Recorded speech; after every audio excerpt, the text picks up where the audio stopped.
buenas noches a todas y a todos los que hoy nos acompañan en este nuevo momento en la que vamos a platicar con Russell Peva en torno a los temas que nos competen como comunidades indígenas, como comunidades mayas. Nos preocupa en este tiempo dificultades que tenemos en la península de Yucatán por los megaproyectos, especialmente el tren mal llamado Maya. Frente a esto, queremos revisar un poco lo que pasa con los ordenamientos legales y qué dice la Constitución, qué dice las leyes secundarias, si es que las hay, qué dicen las constituciones de los estados, sobre esto particularmente los de la península de Yucatán. Entonces, le damos la bienvenida a Russell y le preguntamos qué es lo que sabe, qué es lo que conoce, qué es lo que ha oído, qué es lo que ha leído sobre el tema de la autonomía, que es un tema que nos compete a los pueblos indígenas desde hace algún tiempo, cuando en el 94 el EZLN se levantó en armas para exigir el reconocimiento de los derechos de los pueblos indígenas, y entre estos derechos se exige pues que se reconozca la autonomía y la autodeterminación de los pueblos. Entonces vamos a comenzar este pequeño diálogo con Russell sobre este tema. ¿Qué nos cuenta sobre el tema de la autonomía, Russell, y cómo ves esta situación? Sí, ¿qué tal? Muy buenas noches a todas las personas que nos escuchan desde la No Radio Muchimbal. Es un gusto para mí estar nuevamente con todos ustedes y hoy les vamos a platicar, como ha dicho el compañero Pedro, acerca del tema de la autonomía. Es un tema que a lo mejor vemos que por la palabra en sí, a lo mejor decimos que no conocemos nada de ese tema, pero es algo relativamente sencillo entenderlo. La autonomía es la capacidad que tiene un pueblo de poder hacer sus propias reglas, de poder decidir cómo quiere vivir y bajo qué criterios se va a relacionar como pueblo con otras entidades del Estado y de la sociedad. Entonces, esto lo podemos entender como una familia. ¿Cómo se toman las decisiones dentro de una familia? Creo que los miembros de la familia se tienen que sentar, platicar, dialogar, tomar acuerdos sobre cómo van a funcionar como familia. Entonces, es esto la autonomía, que no el vecino venga a decirme cómo voy a funcionar como familia, en donde tanto la palabra de la mujer, de los hijos, del hombre, de todos sea tomada en cuenta para poder tomar ese tipo de decisiones sin que nadie haya para que me diga qué es lo que tengo que hacer. En ese sentido, me parece que la autonomía como pueblos funciona de la misma manera, en el sentido de que un pueblo puede tomar sus decisiones. Es un proceso obviamente largo, ¿no? Porque no solamente que el pueblo se sienta a tomar decisiones y se sienta a dialogar, sino que eso viene como parte o como producto de un trabajo de concientización entre la gente de la comunidad.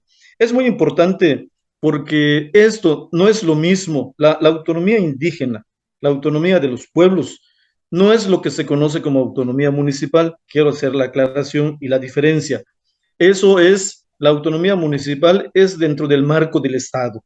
La autonomía indígena puede ser bajo ese marco, pero también puede ser bajo la toma de decisiones, como le llamamos autonomía de facto, o sea, con ley o sin ley. Entonces, quiero abordar eso también desde el artículo 2 de la Constitución.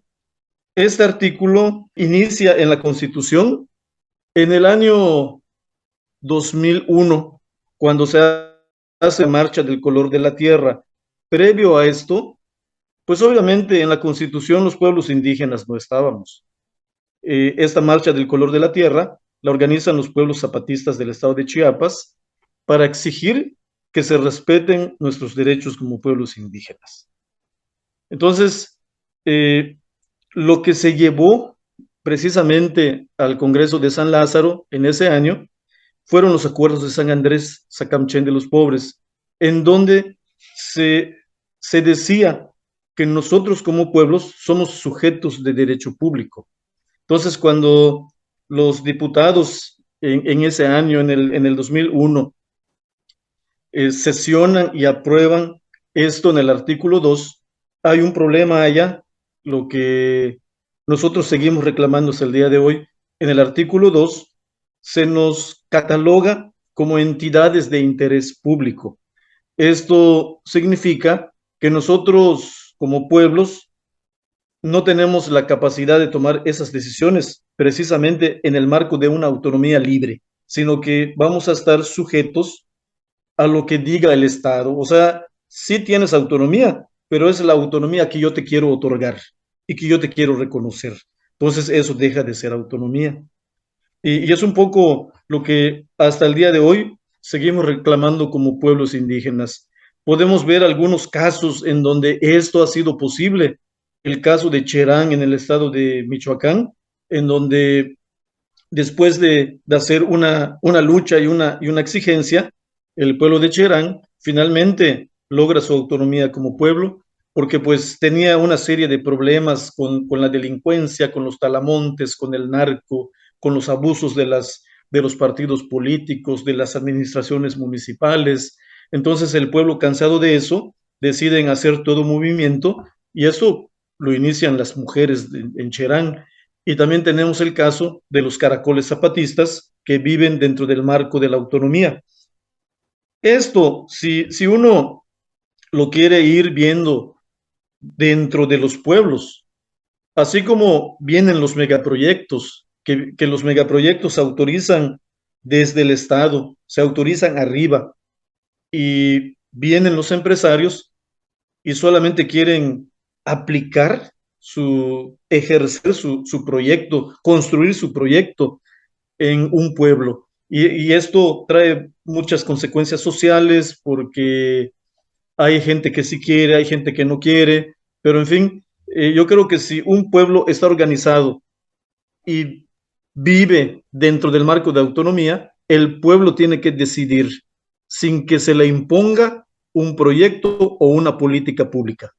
Oye, Russell, fíjate que, pues ahora que vas comentando esto, también es importante recordar y reconocer que, pues, bueno, nosotros no somos abogados, ¿verdad? Y lo que tenemos o hacemos son apenas algunos acercamientos al ordenamiento legal sobre este tipo de cosas. Y bueno, hemos escuchado opiniones diversas sobre esto. Cuando, por ejemplo, se comenzó a hablar de autonomía, muchos comenzaron a decir que lo que queríamos era dividir el país y pues que los pueblos indígenas querían hacer otro país y bueno, mientras nosotros decíamos, pues no, nosotros más bien queremos ser reconocidos por este país porque hace 500 años que no estamos en la Constitución, entonces queremos pues ser reconocidos, ¿no? Eso es una primera cuestión.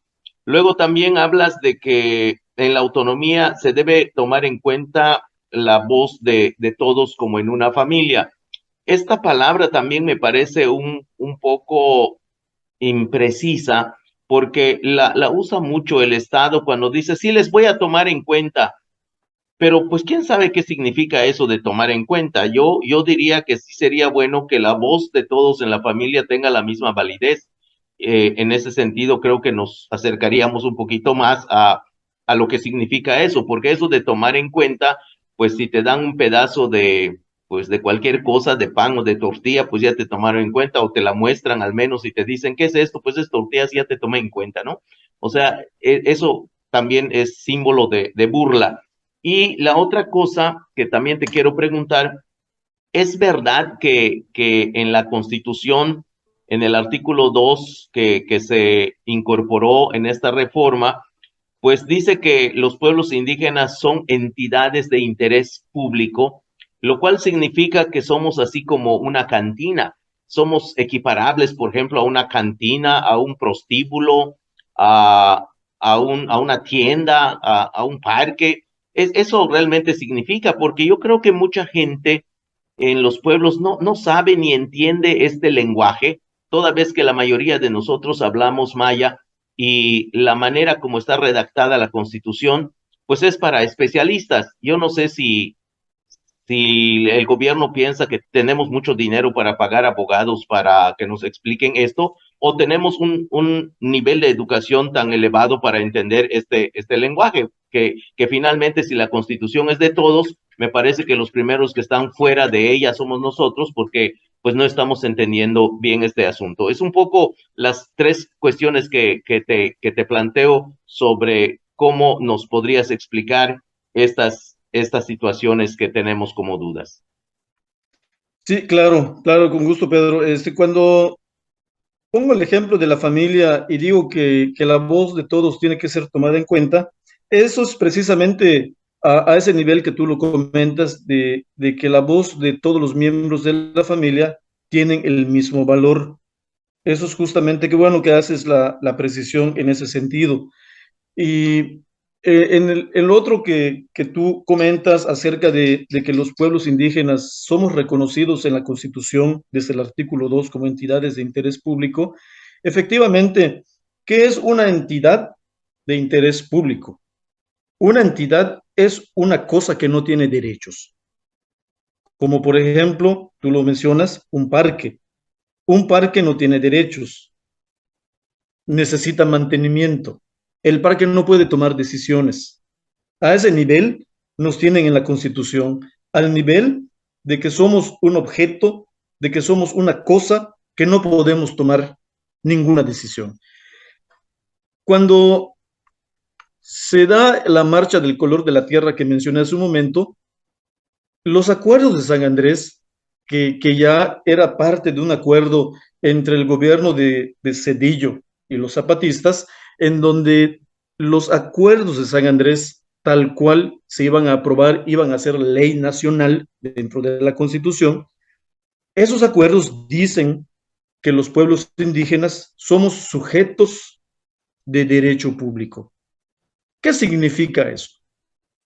Que nosotros como pueblo podemos tomar decisiones, que esa decisión tiene que ser respetada porque es un derecho que nosotros tenemos como pueblo, es un derecho colectivo de tomar las decisiones para salvaguardar nuestro territorio, para que podamos decidir qué se hace y qué no se hace en nuestro territorio. Yo creo que sí es muy importante marcar esa diferencia entre ser sujeto de derecho público y ser entidad de interés público. Y es allá justamente donde está el engaño que el Estado quiere hacer desde hace muchos años, desde que se aprueba el artículo 2 en el 2001, cuando dice, bueno, la justicia ya se le hizo a los pueblos indígenas, ya están en la ley, ya se les reconoció legalmente su existencia, pero no es cierto porque nos siguen reconociendo como cosas. Nosotros no somos cosas, somos personas, somos pueblos, somos una cultura, tenemos un territorio y dentro de ese territorio nosotros podemos tomar decisiones. Eso es precisamente la diferencia que hay entre una entidad de interés público y el que seamos sujetos de derecho público. Entonces quiere decir que los diputados nos traicionaron porque no era ese el acuerdo, sino los diputados, entiendo que son diputados de todos los partidos políticos que votaron de esta manera para traicionar a los pueblos indígenas y me imagino que pues algunos pueblos indígenas o muchos pueblos indígenas se sienten representados en los diputados que le dieron la puñalada en la espalda a las comunidades con esta ley. Si es así, pues hoy vemos, por ejemplo, a Adelfo Requino y a May Correa como los representantes de la traición, los rostros de la traición de las comunidades indígenas. Y entonces, un poco para cerrar, pues sí me gustaría que nos comentes si hubo esta traición o no y en qué consistió. Sí, claro, definitivamente que es una traición histórica hacia nosotros, porque hubo un acuerdo, se firmó el acuerdo. Cuando llega a la Cámara de Diputados, los diputados de todos los partidos políticos votaron en contra de esos acuerdos de San Andrés y aprobaron una ley que va en contra de nuestra propia existencia y violentando nuestros derechos que tenemos como pueblos indígenas. Hubo una traición, los que ayer estaban en los diferentes partidos políticos que traicionaron, hoy siguen estando en otros partidos, incluso muchos de ellos están hoy en Morena, porque ha habido esa política del chapulineo en donde luego solamente se cambian de partido político, pero siguen siendo casi los mismos que traicionaron hace 25 años, que hoy, bueno, hace casi 25 años, que hoy siguen estando en estos partidos políticos. Y efectivamente, en el caso del INPI, que donde está Adelfo Regino, pues en su momento Adelfo Regino era parte también de esta lucha que nosotros encabezamos hace más de 20 años en la Marcha del Color de la Tierra, junto con el Congreso Nacional Indígena. Y Adelfo Regino hoy es parte del gobierno de la Cuarta Transformación. Y también hay que decirlo, tanto Adelfo Regino como May Correa, pues son traidores de los pueblos indígenas. Eso lo tenemos claro y yo creo que tenemos que seguir trabajando en el sentido de que podamos construir la autonomía, ya sea dentro de su ley o fuera de esa ley. Pero la única manera de poder conservar nuestro territorio es que nosotros podamos seguir construyendo la autonomía de nuestros pueblos. Qué bueno que terminas cerrando con esta idea, Russell, porque creo que es importante. Yo pensé que nos íbamos a ir como más desesperanzados, pero cerrando con esta idea de que la autonomía no se los podemos dejar a su ley o sin su ley, nosotros podemos tomar la decisión de hacer nuestra propia autonomía con el permiso o sin el permiso de ellos, porque finalmente si de autonomía hablamos, no necesitamos pedirle permiso a nadie para ser libres y también defender nuestro territorio y nuestra identidad. Pues muchas gracias a todas y a todos quienes en esta ocasión nos escuchan amablemente y estaremos con ustedes en el próximo programa y ojalá estas breves conversaciones les pueda servir y si alguien tiene alguna duda, igual nos pueden contactar por nuestras redes sociales, por nuestros correos, por nuestros teléfonos y conversar ampliamente sobre este tema. De igual manera, si alguien desea que abordemos algún tema, que nos lo pueda sugerir, con muchísimo gusto abordamos aquí el tema para poder conversar con todos ustedes. Muchas gracias y buenas noches.